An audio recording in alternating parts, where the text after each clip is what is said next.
नमस्कार विद्यार्थी मित्रांनो, माय कॉमर्स लॅब या यूट्यूब चॅनलमध्ये आपल्या सर्वांचं पुन्हा एकदा स्वागत आहे. विद्यार्थी मित्रांनो, आज आपण या व्हिडिओमध्ये सोलापूर विद्यापीठाच्या BCom first year semester first fundamental of banking या विषयाचं मागील वर्षाच्या प्रश्नपत्रिकेचं थोडक्यात विश्लेषण बघणार आहे. ही जी प्रश्नपत्रिका आहे 15 नोव्हेंबर 2025 रोजीची प्रश्नपत्रिका आहे. एकूण 60 मार्काचा हा पेपर आहे. 4 क्रेडिटचा हा विषय आहे. ठीक आहे.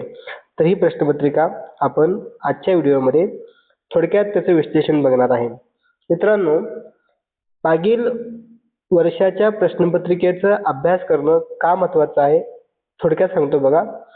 तर येणाऱ्या परीक्षेमध्ये प्रश्न कशा प्रकारचे असतात, परीक्षेचा पॅटर्न काय असतो, कोणत्या टॉपिकवर जास्त भर दिले गेले आणि आपण अभ्यास करताना कोणत्या टॉपिकवर जास्त भर द्यावा हे आपल्याला समजतं. व त्याचबरोबर सगळ्यात महत्त्वाचं आपल्याला थोडक्यात IMP क्वेश्चन काय असतील ते देखील यावरून समजते.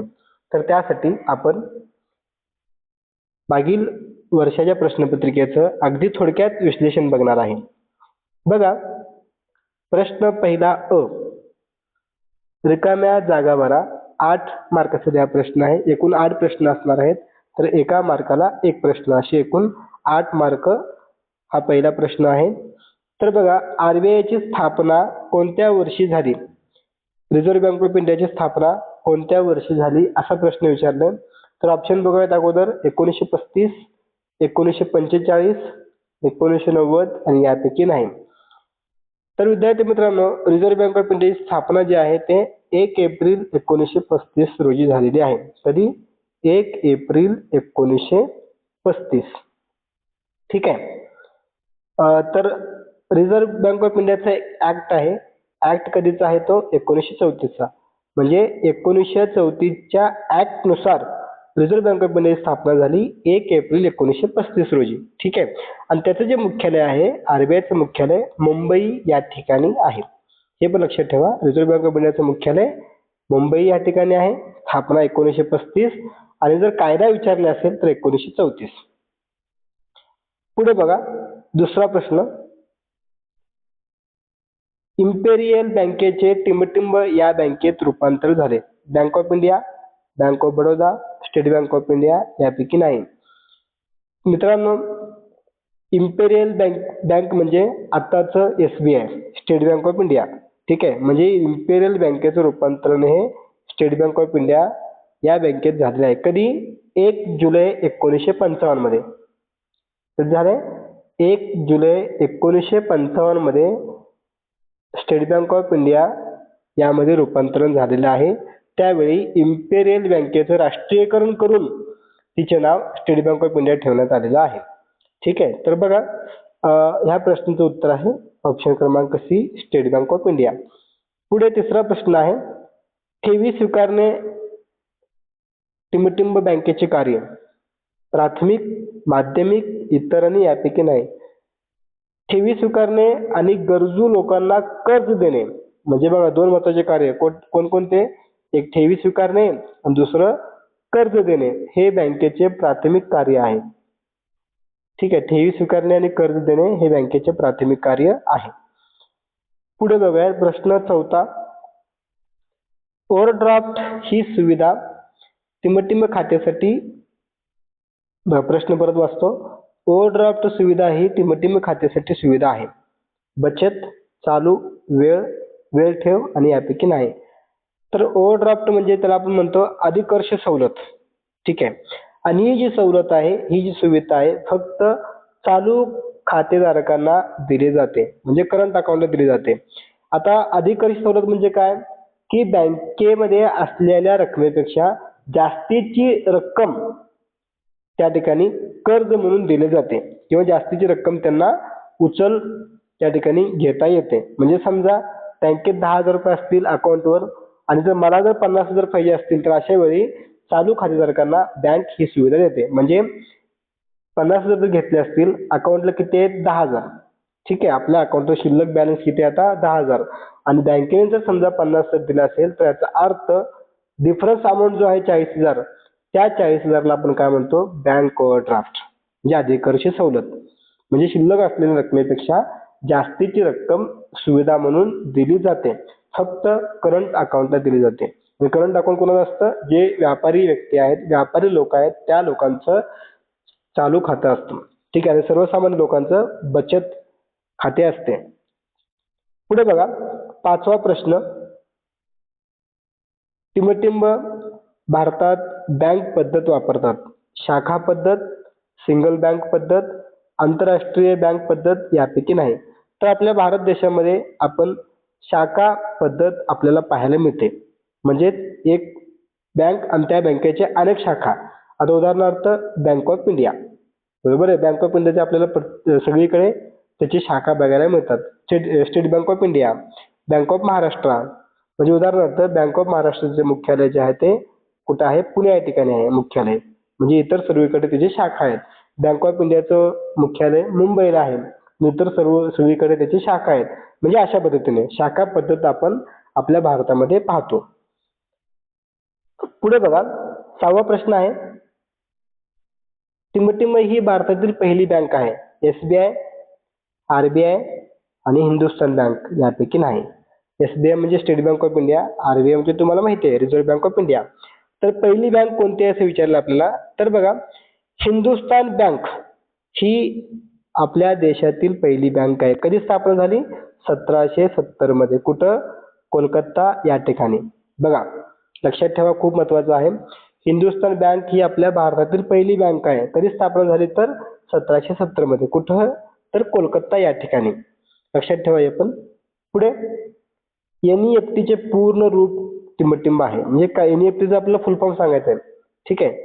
एनईएफटी ह्याचं फुल फॉर्म आपल्याला सांगायचं आहे.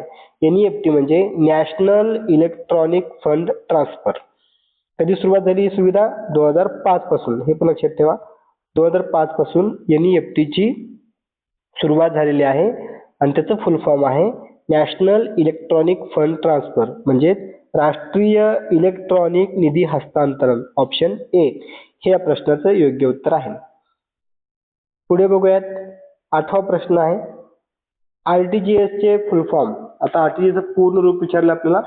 तर बघा आरटीजीएस म्हणजेच काय? Real time gross settlement. हे पण लक्षात ठेवा. Real time gross settlement. Option A real time gross settlement. आणि याची जी सुरुवात आहे 2004 पासून झालेली आहे. पुढे प्रश्न पहिल्यातील ब.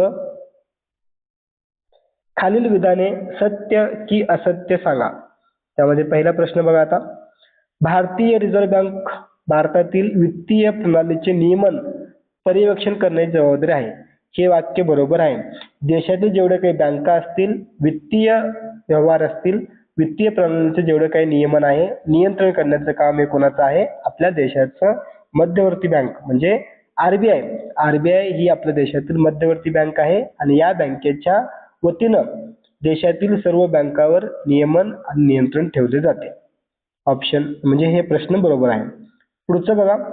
स्टेट बँक ऑफ इंडिया भारतातील सर्वात मोठी सार्वजनिक क्षेत्राची बँक आहे. हे देखील वाक्य बरोबर आहे. म्हणजे स्टेट बँक ऑफ इंडिया हे भारतातील सर्वात मोठी सार्वजनिक क्षेत्रातील बँक आहे. जर खाजगी विचारला असेल तर खाजगी क्षेत्रामध्ये कोणती मोठी बँक आहे? एचडीएफसी बँक ही खाजगी मधील मोठी बँक आहे. ठीक आहे. तर पुढे बघा 3रा प्रश्न. बँकेचे प्राथमिक कार्य म्हणजे ठेवी स्वीकारणे आणि कर्ज देणे. हे देखील वाक्य बरोबर आहे. मगाशी आपण एमसीक्यू मध्ये चर्चा करताना हे प्रश्न बघितला होता. ठीक आहे. तर प्राथमिक कार्य कोणते? ठेवी स्वीकारणं आणि गरजू लोकांना कर्ज देणे हे बँकेचं प्राथमिक कार्य आहे. म्हणजे हे देखील वाक्य बरोबर आहे.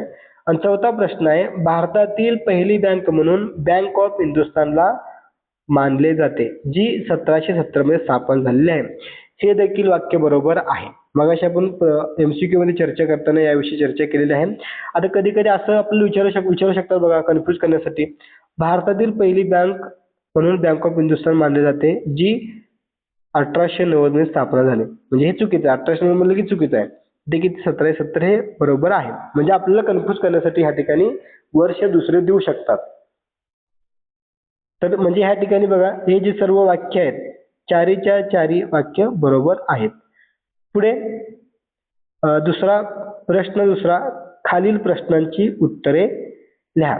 12 मार्काला प्रश्न विचारलाय. तर या ठिकाणी पहिला प्रश्न आहे, कर्जाचे प्रकार काय आहेत? भारतीय बँकिंग प्रणालीचे वैशिष्ट्य काय आहेत? भारतीय बँकेचा इतिहास. आणि चौथा प्रश्न आहे, भारतातील आधुनिक बँकिंग प्रणालीचा विकास. तर एक प्रश्न 3 मार्काला आहे. असे एकूण 4 प्रश्न तुम्हाला इथे लिहायचे आहेत. पुढे प्रश्न तिसरा आहे, खालील प्रश्नांची उत्तर लिहा. हे देखील 12 मार्काला प्रश्न आहे. म्हणजे 2 प्रश्न आहेत, 6 मार्कासाठी एक प्रश्न, असे एकूण 2 प्रश्न. बँकेचे प्रकार लिहा. बँकेचे प्रकार काय आहेत असं विचारलंय. आणि बँकेच्या ठेवींचे प्रकार काय आहेत, सोपे सोपे प्रश्न विचारले या ठिकाणी.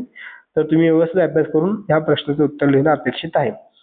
पुढे चौथा प्रश्न, खालील प्रश्नाचे उत्तर लिहा कोणताही एक. 12 मार्काला तुम्हाला एक प्रश्न आहे, दीर्घोत्तरी प्रश्न आहे हा. बँकेची व्याख्या सांगा आणि बँकेच्या प्राथमिक कार्याची चर्चा करा. दुसरा आहे, भारतातील बँक विकासाच्या टप्प्यांची चर्चा करा. आणि पुढे शेवटचा प्रश्न, प्रश्न 5वा, हे देखील 12 मार्काला आहे. खालील प्रश्नाचे उत्तर लिहा कोणताही एक. दीर्घोत्तरी प्रश्न लिहायचा आपल्याला.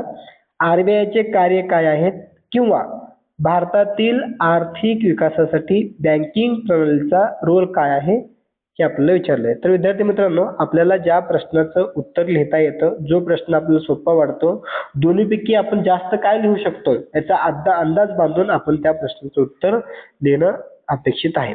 ठीक आहे. तर अशा पद्धतीने आजच्या व्हिडिओमध्ये आपण बीकॉम फर्स्ट इयरच्या विद्यार्थ्यांसाठी फंडामेंटल ऑफ बँकिंग या विषयाचं विश्लेषण अगदी थोडक्यात या व्हिडिओमध्ये बघितलं. व्हिडिओ आवडला असेल तर लाईक करा, शेअर करा आणि आपल्या जास्तीत जास्त विद्यार्थी मित्रांपर्यंत हा व्हिडिओ पोहोचवा.